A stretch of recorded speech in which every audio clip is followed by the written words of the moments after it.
Hey guys, we're going to start the watercolor unit, and at the end of the unit you will be able to complete this 8-page packet along with a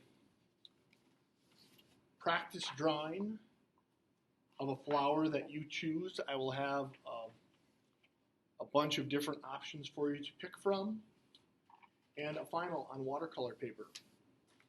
So this will be graded in 2 different steps. The packet will be for 16 points, and if you follow the rubric, you'll obtain all those points.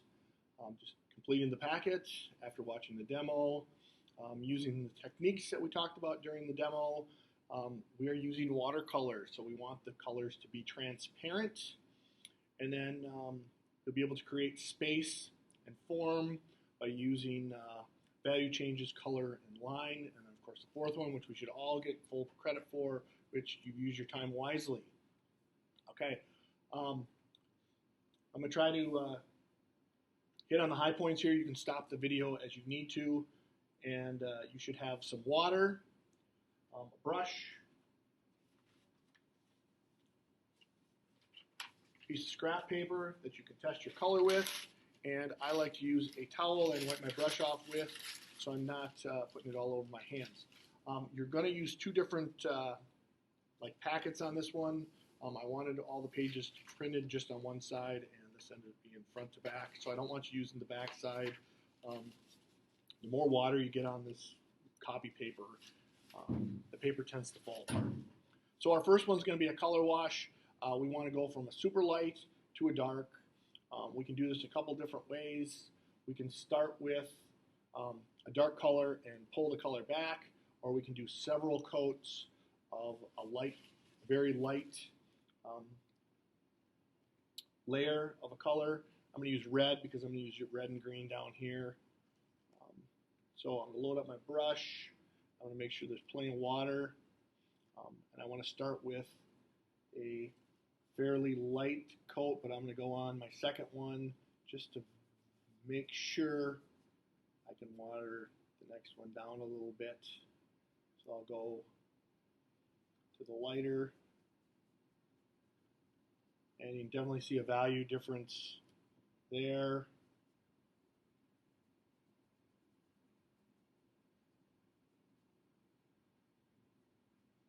And I'm always testing my color so I don't put too much down. If you happen to put too much on the paper, you can always blot it off with your paper towel. Looking for a little more coverage on my dark.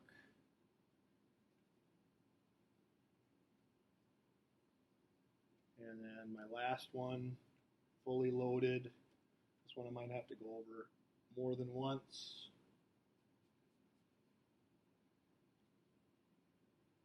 To give the results I'm looking for.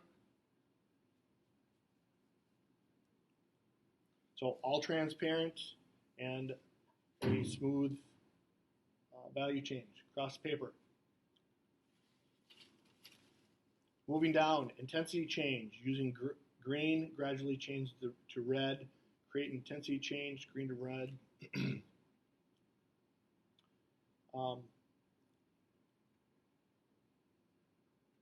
These are laid out so you have like 4 coats of green, 3 coats of green, 2 coats of green, 1 coat of green. Same with the reds going back this way. You can do these live with wet, or you can layer them up and then just do one or the other to start with. I'm going to do the coat method, so I'm going to put 1 coat of red across the entire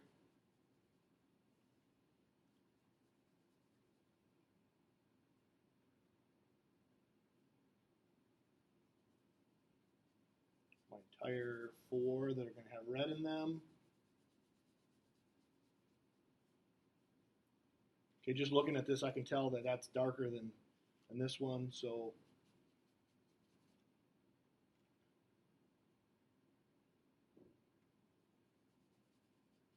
So 2 coats.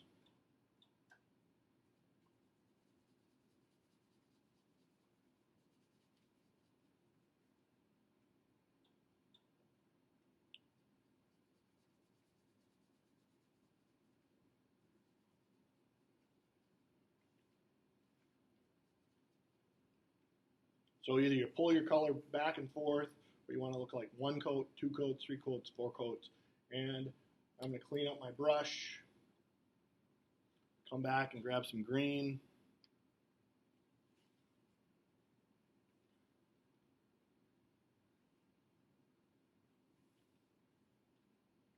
See how my green's going to come on? That's fairly dark to start with, so I'm going to go my green in the middle. And see, that's 2 coats, and water it down some more.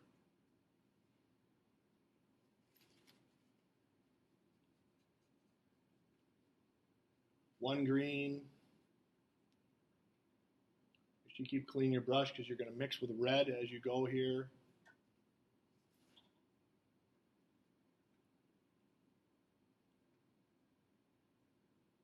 Very solid, heavy green for my 4. And I think I actually got too much on there, so I'm going to quick blot that off.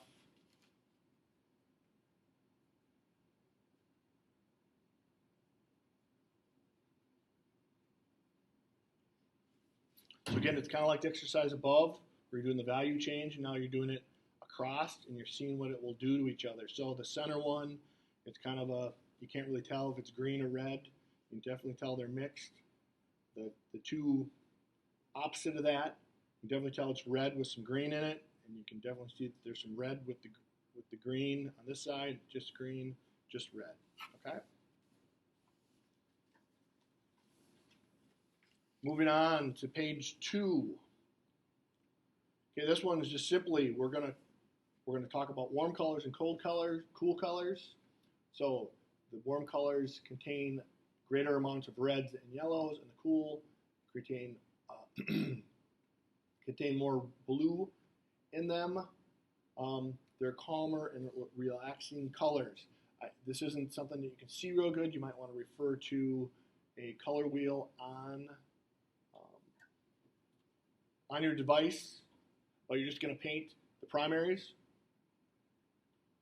and then you will paint, which is going to be your red, blue, and yellow, and your secondaries, which will be your violets, your orange, and your green, and then your tertiaries, which will be your blends between those. So we'll get started on that. During this, you're probably going to want to do some color change or some water changes. Due to the fact that you're going to get colors that are going to mix, and it's going to turn your water pretty dirty. Okay, so we're going to go orange next.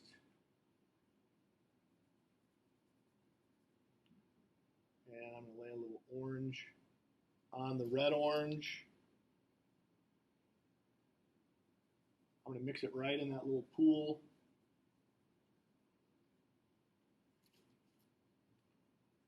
A little more orange with that.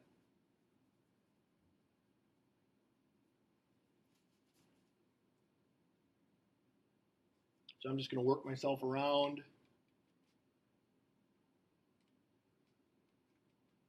See, my colors are wet, and put my yellow in. Note these aren't real like solid colors. I mean, that's the whole idea of watercolor. Lay some heavier bit of yellow in there and come back. And mix orange into that.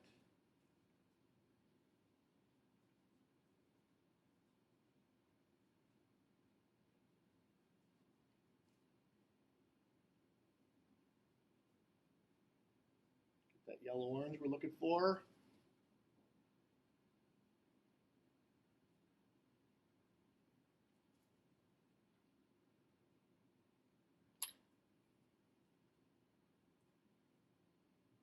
Okay, we're at the green spot.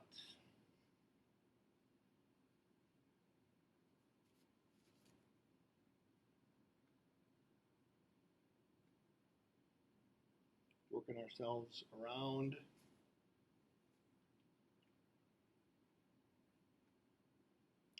Put a little green tinted water and come back and hit that with yellow to give us our green yellow.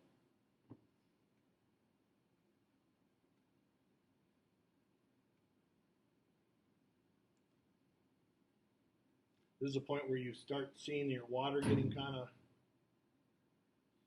dirty as you get into these blue colors.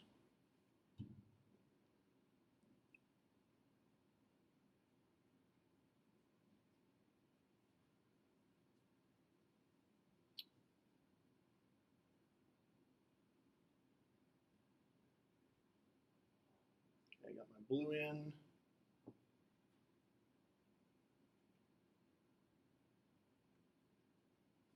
Left that little bit watery.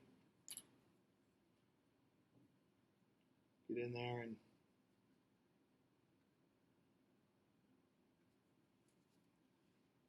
so I think I got a little too much color on there. I'm going to come back with some blue and a little water. Give us that green blue that we're looking for.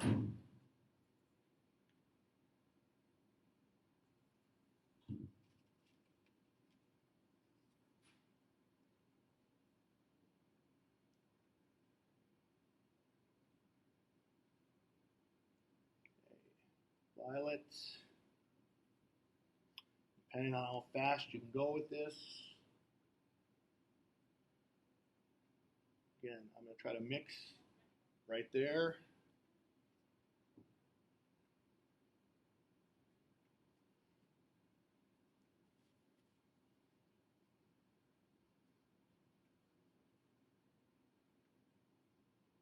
And I've got my blue violet.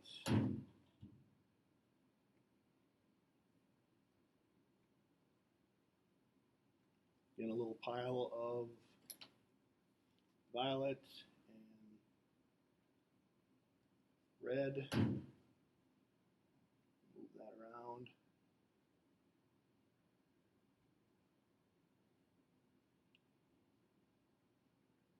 Then we got our successful color wheel. Right? Moving to the bottom of the page. Complementary colors. Colors that are directly opposite of each other along the wheel. So red, green, violet, yellow, blue, orange. Okay. On this one, all you need to do is pick two that you want to use.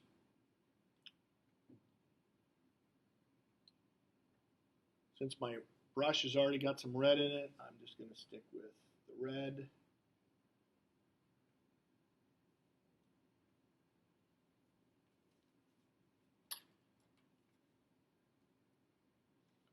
And I'm going to hit the green to do my complementary color here.